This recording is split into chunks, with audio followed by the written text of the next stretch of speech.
Hey, could someone please call respiratory? Welcome to the Hey, Could Someone Please Call Respiratory podcast with your hosts Eric Harder and Denise Van Baal. We are back on another episode of the Hey, Can Someone Please Call Respiratory podcast. If you are listening to my voice, that means you've already listened to my Aunt Carol on the intro music. Say, hey, can someone please call respiratory? No dollars were spared on the podcast. She was not a paid actress, and she's 80 years old. God bless her. She did a great job. So as we mentioned before, you are now listening to the Hey, Can Someone Please Call Respiratory podcast. Again, my name is Eric Harder. I am indeed a respiratory therapist by trade, and this is my illustrious assistant to the assistant, co-host. No, assistant. Here we go. Host. I am the host. To other hosts. And like Johnny Carson, I'm dating myself. And then what was the guy's name? Ed McMahon. Ed McMahon. He was not the host. He was not the co-host. He wasn't. He was just there. Okay, bud. With the hats, or nonetheless, I digress. So, welcome to another episode. We do have a special guest today. One of our other respiratory therapists is here. She'll be shortly on the podcast. Her name is Bree. She will be acting as a patient. We'll dive into her personal details, things that you wouldn't want to know about, things that are probably not really work related or certainly respiratory related. But we did steal her from a big hospital in the area, and she's been a fantastic fit to our company. And so this is our podcast. So I guess technically she would not be any sort of assistant to the podcast. However, she's not a host. She's not a host. Would she then be higher than your position on the podcast? Sure. Okay, good. All right. Great job so far. Everybody's doing a good one. And so today we will be talking about BIPAP and CPAP in the nursing homes predominantly, and also with hospice. But speaking of nursing homes and nursing home patients, we just had an election. Did you make a politics joke? I think nailed it. That. I Googled respiratory podcast host, assistant host jokes, and that one came up. You nailed it. Yeah. Anyways, anything going on in your personal life that you would like to share, Denise? You don't have the coffee today. I don't. I drank it all. I'm zooming. Okay. And I started drinking early this morning, so. Oh, fantastic. And so I did also want to share one more comment. We had been sharing some of the fantastic comments. It was a short comment, but it was a comment nonetheless. Somebody out in the respiratory world, and her comment was, why? Question mark.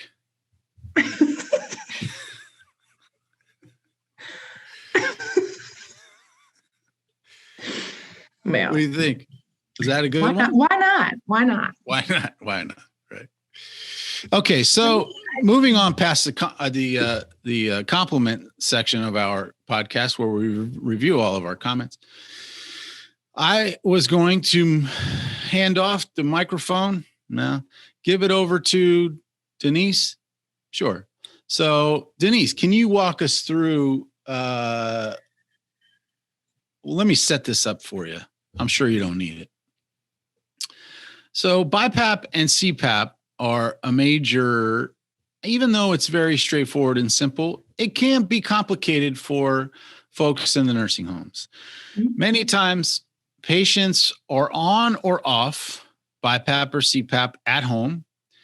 Let's say they develop some sort of congestive heart failure episode or shortness of breath episode. What's the first thing they do in the ER? Typically put them on, and now even in the ambulances, they have like BiPAP.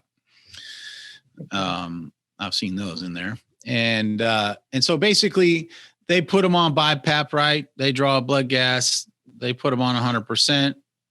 They give them steroids, they give them Lasix, they give them breathing treatments, they put them on a monitor. You should be a doctor.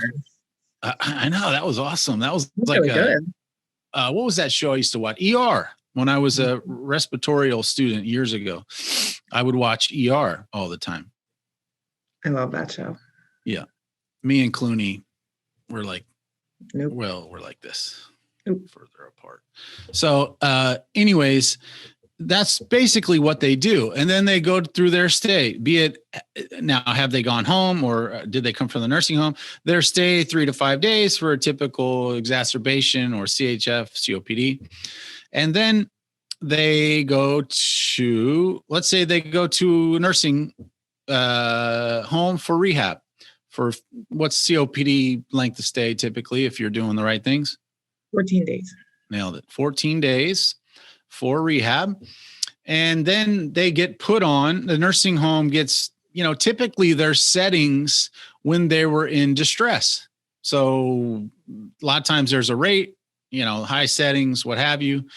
And then now the nursing home, they get their what do you call it? Report from the med surg nurse, who, God bless her or him, they're doing lots of different things, running around seeing lots of different patients.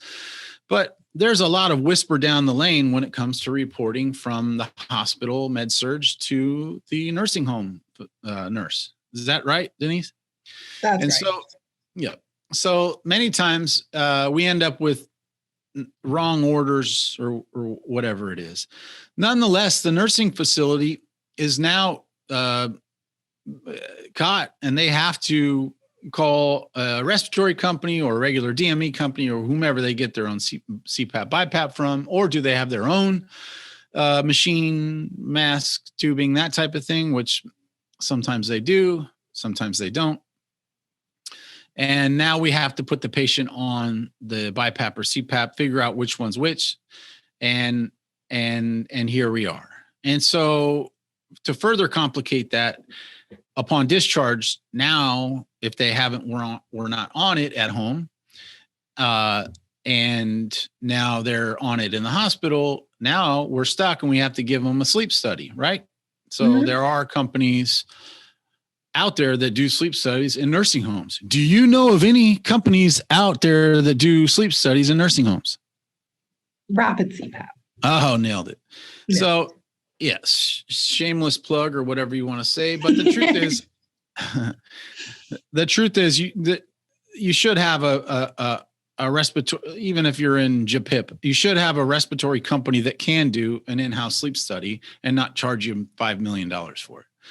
Yeah, I've seen charge you $2.5. I've seen some that charge ridiculous amounts.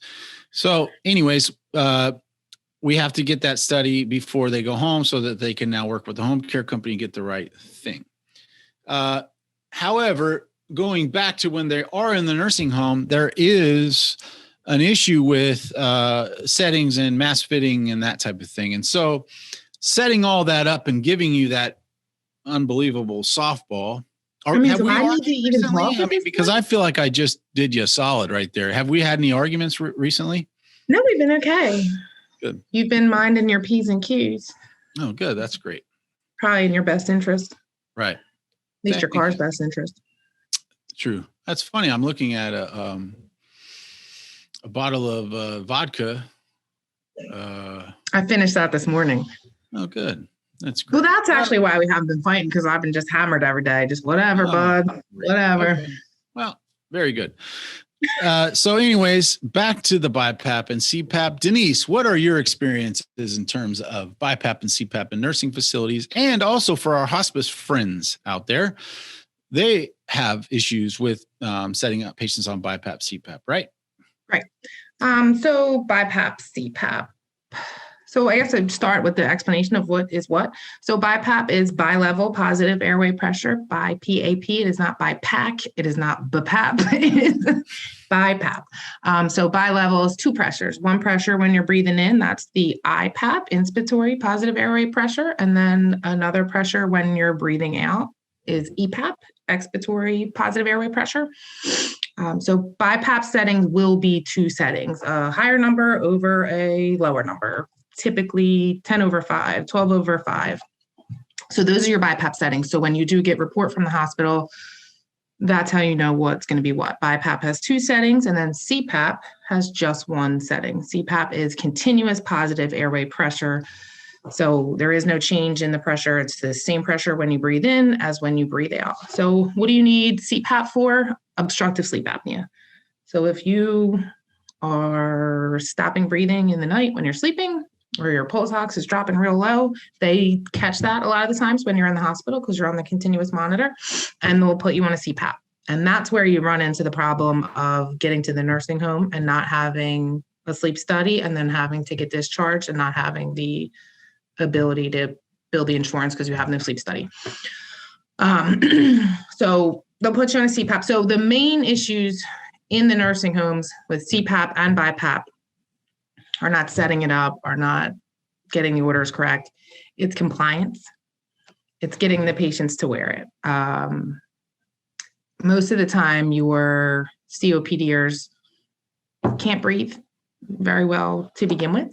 So now you put a whole mask on their face and then tell them to breathe easy, and it's uncomfortable. Even though it does assist in their breathing, it reduces their work of breathing, it pushes in and lets them keep their airways open and blow off CO2.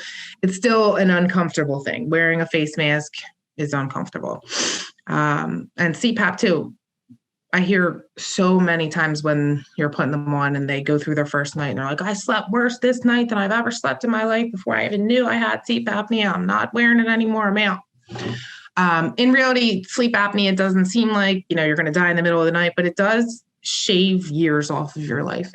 When you stop breathing at night and your oxygen level is dropping, the organ in your body that has to work overtime to compensate for that is your heart. So you're sleeping, your heart rate should be fairly low because you're not doing anything. And now your heart rate's up in the 120s as you're just laying there because you're trying to compensate and pump blood all around to your organs because you're not bringing in any oxygen.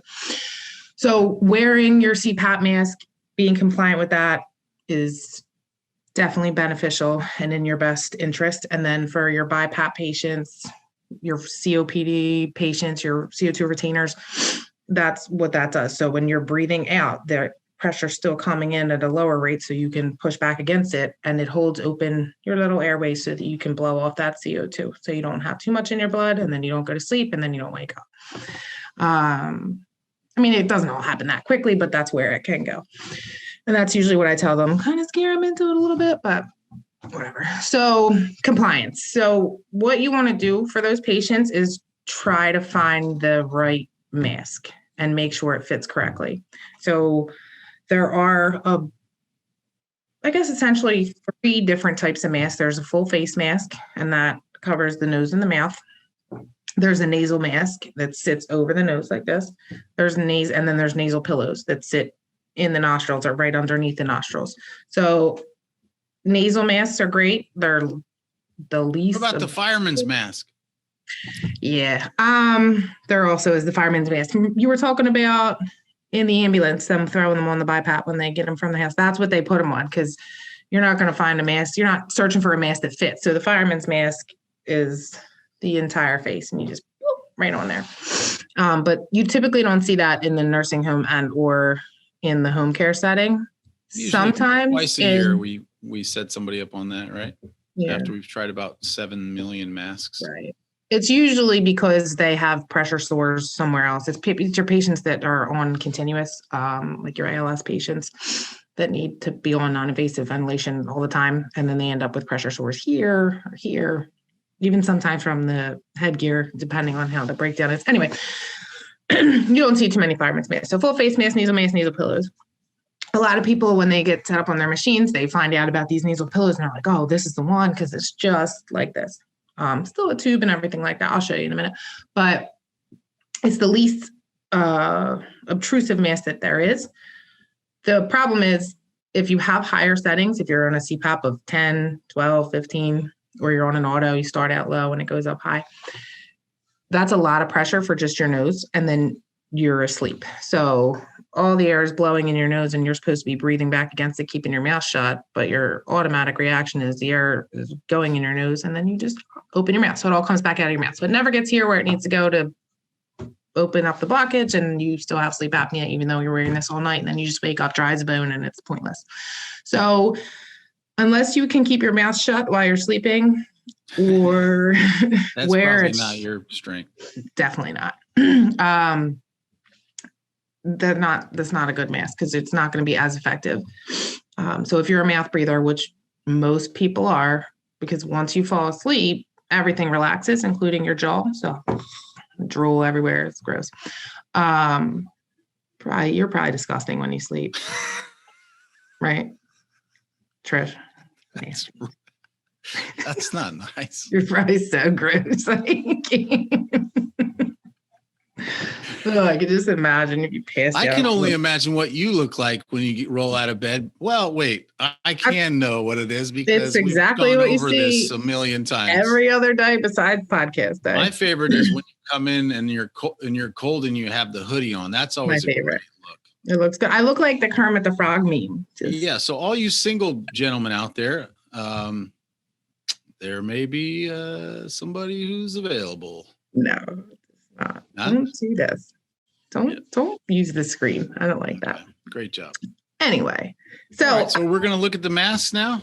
yeah, we're gonna do mask fittings, and Okay. we can never do spray.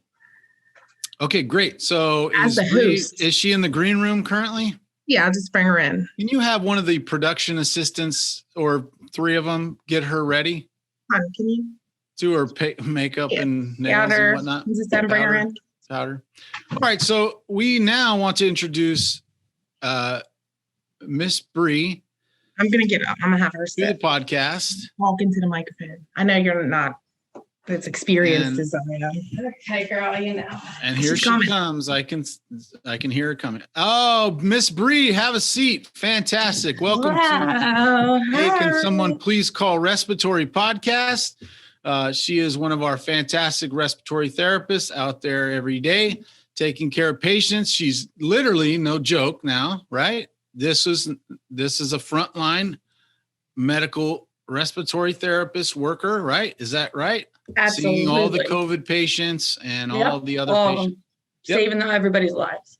So Every fantastic. day. Thanks for being on the podcast. And so today you are apparently going to have 17 masks thrust upon you. Don't say And Miss Oh, Denise come on, man. is gonna now, okay, let's focus, girls. Miss Denise is gonna do her thing. Go ahead.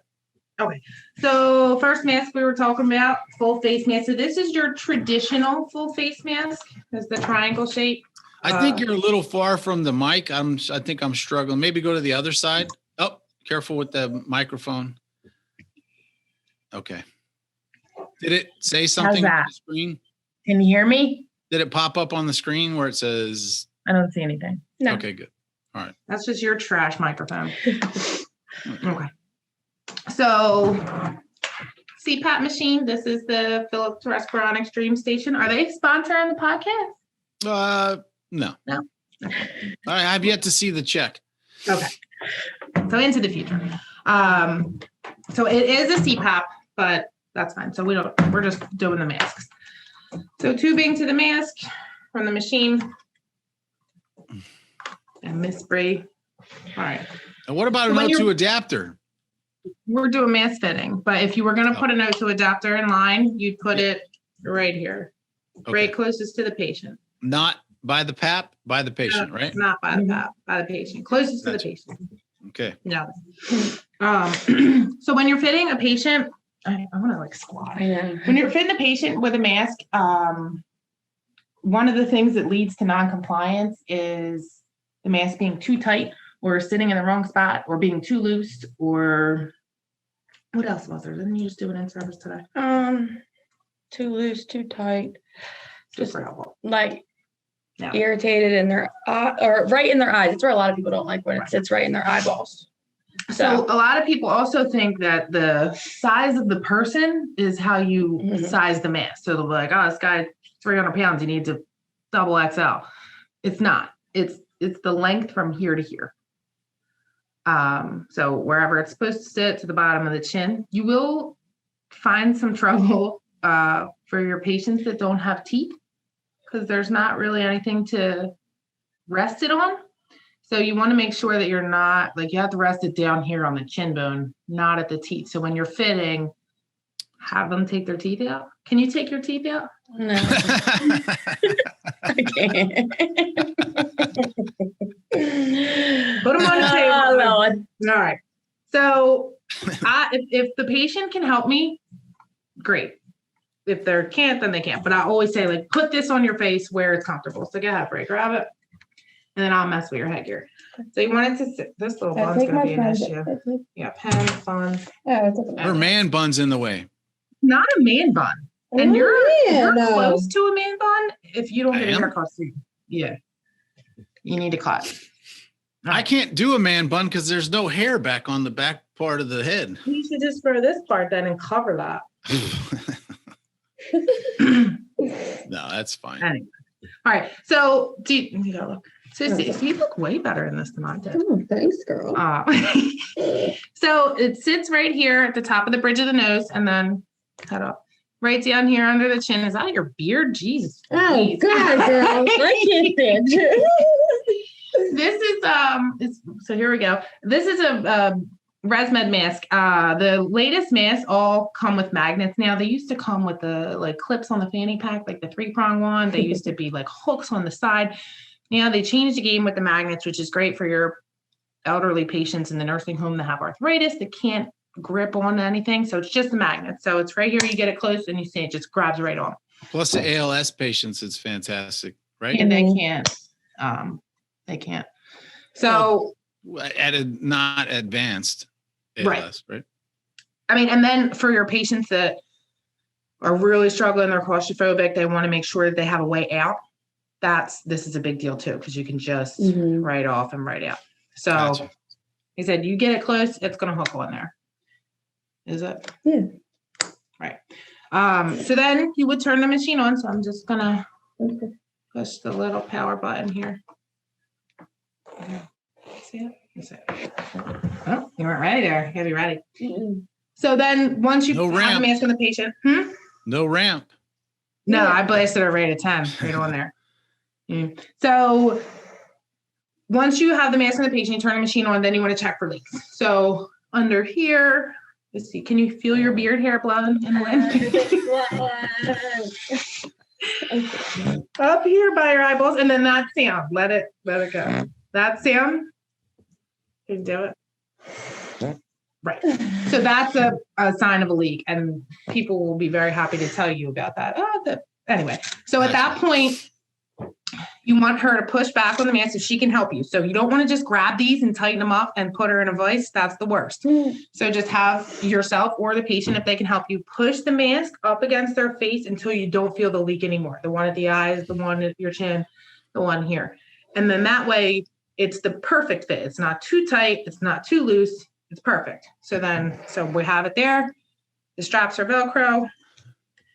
Boom, fit. If you're leaking up by the eyeballs, you can tighten up here. All full face masks have 4 points. You paying attention? Yes. When was the last time you fit someone with a mask? Maybe you need a refresher. No, I've perfected it. Nailed it. So then it fits. So this is your traditional full face mask.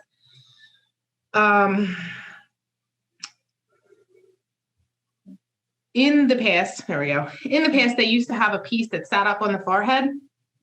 They did away with that, which is great. So you can now wear your glasses with the CPAP mask on, because not everybody, it's not a good idea to just start out on CPAP, put your mask on, shut the lights off, and lay in your bed just bugging out. So put the TV on, read a book. So without that forehead piece, you have the ability to wear the glasses and ease into it. All right, so that's your first traditional full face mask. In my opinion, this is the most effective one. It stays in place the best. It's the best one, in my opinion. So then off with this. So Probably one of the most comfortable ones we had. you loved it? Well, I mean, yeah, I loved it. I want one for him, actually. You can have this one. Okay, I'll take him. Because now that you touched it, it's Contaminated. okay. So this is the other type of full face mask. This is Philips Respironics. It's the dream. Oh God. It's the Dreamwear full face mask. So this mask is different because it's not that traditional triangle shape. Instead of it coming up onto the bridge of the nose, it has an opening which your nose just sits on top of. And then this part covers the mouth and sits on the bottom of the chin. And in addition to that, instead of the tube hanging down the front of your face, it hooks up at the top of your head. Whoa, wowie. Super great, right? Major improvements. That's how they get you. They just make like little improvements every year so they can charge $8 million more Yeah, per mask. that's Mhm. yep. Don't get me started. I know it. All right. So again, if the patient is able to help you, let her help you. So put that where it's comfortable. So this is great again for your ALS patients that have been wearing the same mask in the same spot and the same pressure. Sitting on that same spot, they'll develop those pressure sores. So it's good to have two different styles to switch back and forth from to give those areas a rest. So you see there's nothing sitting up here. Even more access for the glasses, less cumbersome on the face. Those people that have claustrophobia do better with this mask. The problem, the one thing I come across is if you're a mover and a shaker in your sleep, this will move and shake as well. So it'll come.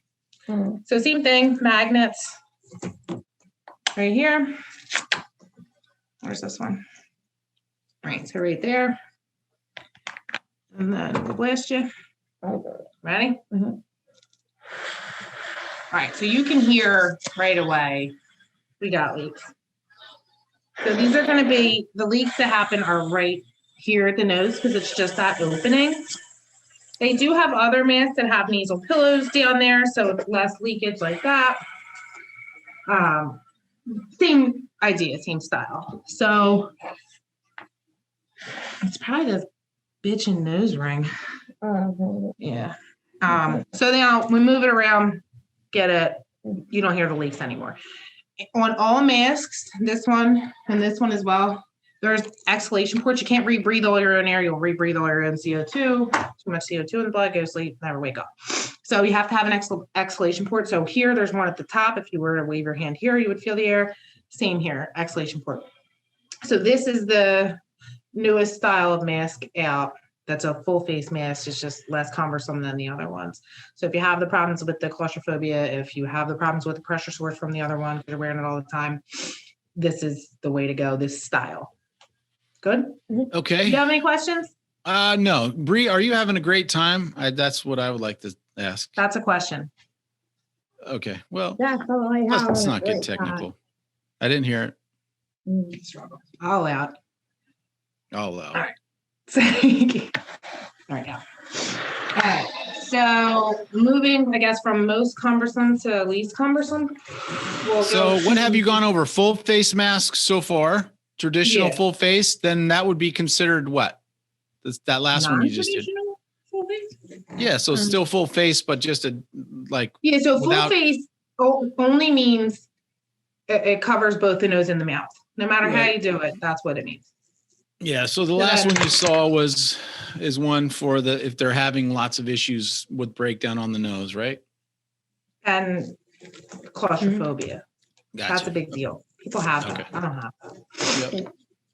All right, so then the next one is the over the nose nasal mask. Traditional nasal mask, right? Right, like a mask. It's actually a mask. So it's a little mask, sits over the nose. So again, these used to come with that forehead piece, wrap around here, all that. They've really made improvements, and this is magnets as well. So grab it up. On. You don't? See, It's like it's gonna like blow out of my mouth. it is gonna blow. I know, out. that's why I don't. So that's the problem with the nasal mask is mouth breathing. And it's hard, like if your setting is high, I mean, this is only set on 10 and it's difficult to push back again. So you're trying to, breathing in is great, just straight in, filling you up. Oh God.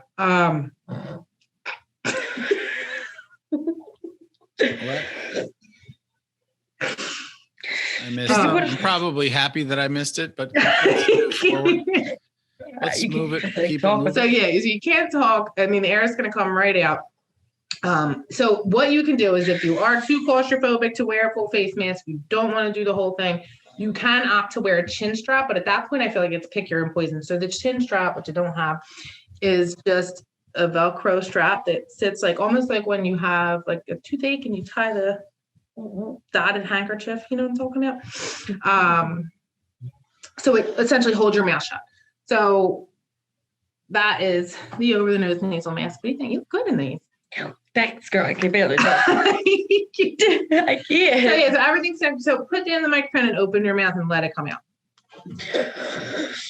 So that's all going in the nose and then right back out the mouth. So if you don't keep your mouth shut, it's very ineffective. So you know that a lot of people want to choose that nasal mask and they want the least obtrusive. Is that obtrusive? No, I don't know. They want the least cumbersome mask that they can get, but you have to figure out if it's going to be the right fit for you. Okay. So that's over the nose nasal mask. Last one is nasal pillows / under the nose nasal mask. The other this one right here. So it sounds like it sounds like there's so many different options.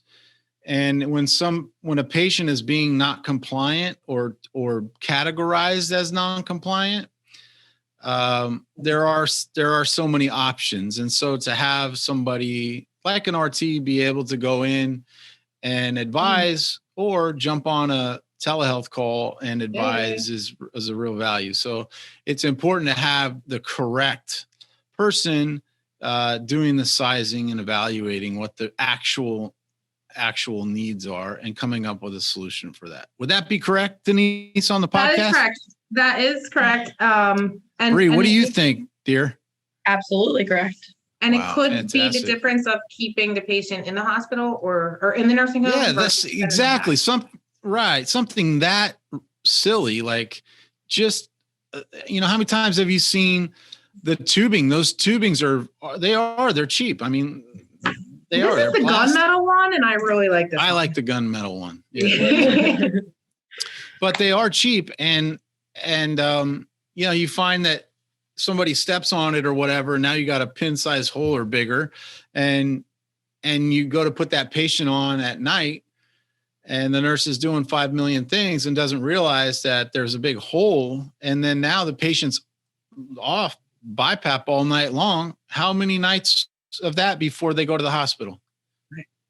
No, really, how many nights? Somebody that's on 20/8 or whatever.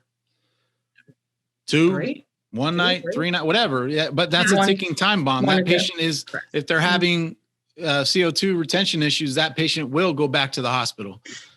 So it's super important to make sure that you are doing the right things when you're taking care of these types of patients. And it also is very simple to fix these type of things, having the right person looking at the patient. Makes a difference. Great. All right, so last mask. This is actually the under the nose nasal mask. It is the nasal mask version of the other style of the full face mask. So same idea, your nose sits right in that little crook and you get the air that way. There's another attachment that has nasal pillows on it. So they're just little pillows that sit inside your nostrils. You don't try them on people, so that's why I don't have them. You don't stick something in somebody's nostrils. You don't, because we're not going to do that. You don't try those. Don't do that. So this one you can try on. I don't know what Bree's got in her nose. There is that cool nose ring, but other than that, I don't know. All right, so you don't have to undo the Velcro and all this. You can just put this up over your head. That's another reason a lot of people choose it. Super easy to operate. There aren't the what are they? Magnets down here. Clips. There's only one set of headgear. The tube is at the top of the head. So essentially you just have this. So go ahead. Rock it up. Thanks. Right. Bad, So actually. Right. Looks great. Thanks. Sleeve stack. You don't even know what a sleeve stack is. You're in your 20s. Denise, you don't even know what a sleeve stack is? Sleeve stack? Sleeve stack. That was a Land of the Lost. It was a show back in the probably 70s and early 80s. It was a show where they had, like, I don't even know what they were. Creatures that would they live Marshall, in the ocean. Will, and Holly on a great adventure. Never mind. Google it. Are they in the ocean? I'll Google it. Go ahead. So This is the Dreamer. Like I said, it's the least obtrusive mask you have, but it is hard to breathe back against, especially when that air is right up in your nostril. Like even with this one, with over the nose nasal mask, when you have that ambient space there, it allows for you to push back a little bit easier because it's not right up on you. But when that's right up in your nostrils and the air is going directly in there, it's a little bit harder to breathe back. So I guess you got to pick your poison: more mask or ease of breathing back. I've done a lot of CPAP setups over the years and initial setups where this is the one I want. This is going to be the winner. And then 3 days later, I get a call. I can't do it. My mouth is opening. I'm dry as a bone. It's not effective. I don't feel better. I said, well, do you want to go, with that full face mask I tried on in the first place? And then we end up switching to that. And usually that takes care of the problem. Yeah. So full face is always the best option for exchanging carbon dioxide, right? And oxygen. I mean, just delivering pressure non-invasively in the first place. Yeah. I feel that it is the best option, but some pressure is better than none pressure. So if the patient is absolutely not going to wear a full face mask, can tolerate this, will mouth breathe sometimes, will not, at least they're going to get some as opposed to none. I think Patrick's here. Great. Well, this is what happens when we have our podcast. People come in. So let's pause it, right? Let's pause it. Oh my God. Oh Lord. All right. So Bree stepped out recording. Oh. Yep. We paused it. So Bree stepped out. She was a fantastic patient here on the podcast. And what did you say just now? What did I say? About the host? Oh, back to the real host, me. Real host. Okay. You wish you would? I wish you would. Well, any other things about BIPAP, CPAP, mask fittings in the nursing homes and hospice? Not mask fitting, but just about the humidity. Okay. That makes a difference with compliance. I mentioned a few times you are dry when you wake up, especially if you're mouth breathing in a nasal mask. I mean, even in a full face mask, you can wake up dry. It's a lot of air blowing in, drying out all your passages. So you can add humidity by adding distilled or sterile water. Yep. Every CPAP, BIPAP comes with a humidifier, whether it's attached to it or you need to set it up separately, but you can always hook up humidity to it. And then the way it works is you heat the water and the air blows through the warm water, picking up that moisture and bringing it to you so that the air is not so dry. I'm sorry. What did you say? You heated the what? Water.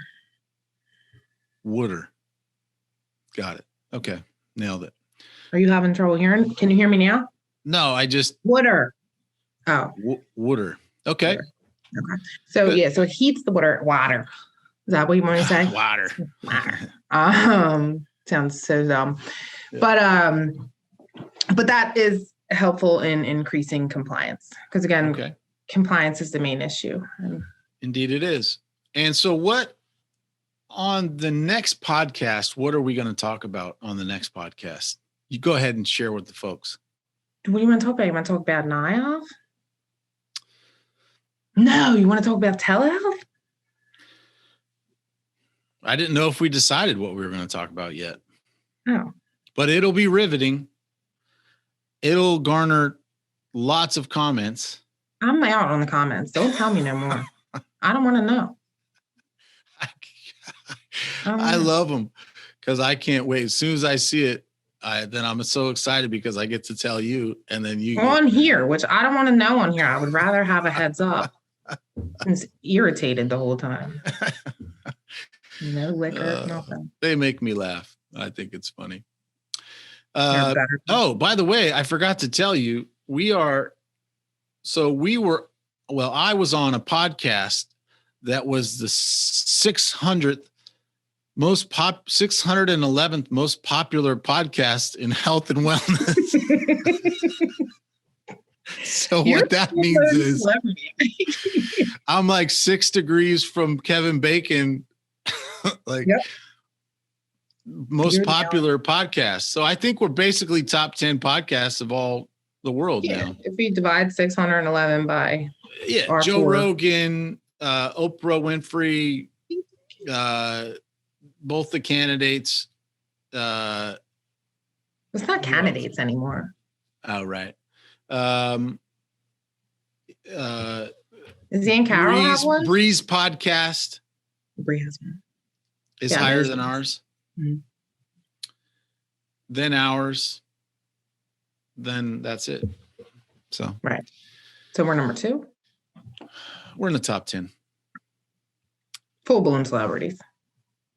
Oh yeah, absolutely. I played it. I told you my kids nearly had a bird when I put and Alexa said my name. I said, Alexa, play it. And then, they heard my name on the little Alexa app and they cute, thought, yeah. so I'm a celebrity to them. And that's all that matters. That's all that matters. That's all that matters. Prior to that. Well, I think, I'm sorry. Prior to that, they didn't think much of me. Right. I got But you. now I'm on Alexa. So Yeah. You should have videoed that. All right. Well, everybody did a great job on the podcast today. Once again, I think you did a great job. Huh? How about that? Because I really I was just a pretty face today. who are you? Who is this? You did the best job. I don't even want to do the best job. Did you see that I have the flamingos on the shirt today? I did. Okay. Pink flamingos. So if I don't have anything nice to say, I don't say anything, unlike all these people that think that I give one single, that I don't care what you say on the comments. Okay. It's clear. I know. Okay. Say another one. Say it again. Go ahead, Karen. I dare you. Okay. I'm All just right. saying. Well, great job, everybody, on the podcast. Go ahead, Joel, cue the music, and we'll be back for episode number 5 shortly. Great job, everybody. And hi, Soph. How you doing, babe? That's my daughter. Just want to say hello. He has 2 other kids. Yeah, I know, but Sophia actually watches the podcast. And I love her. She's the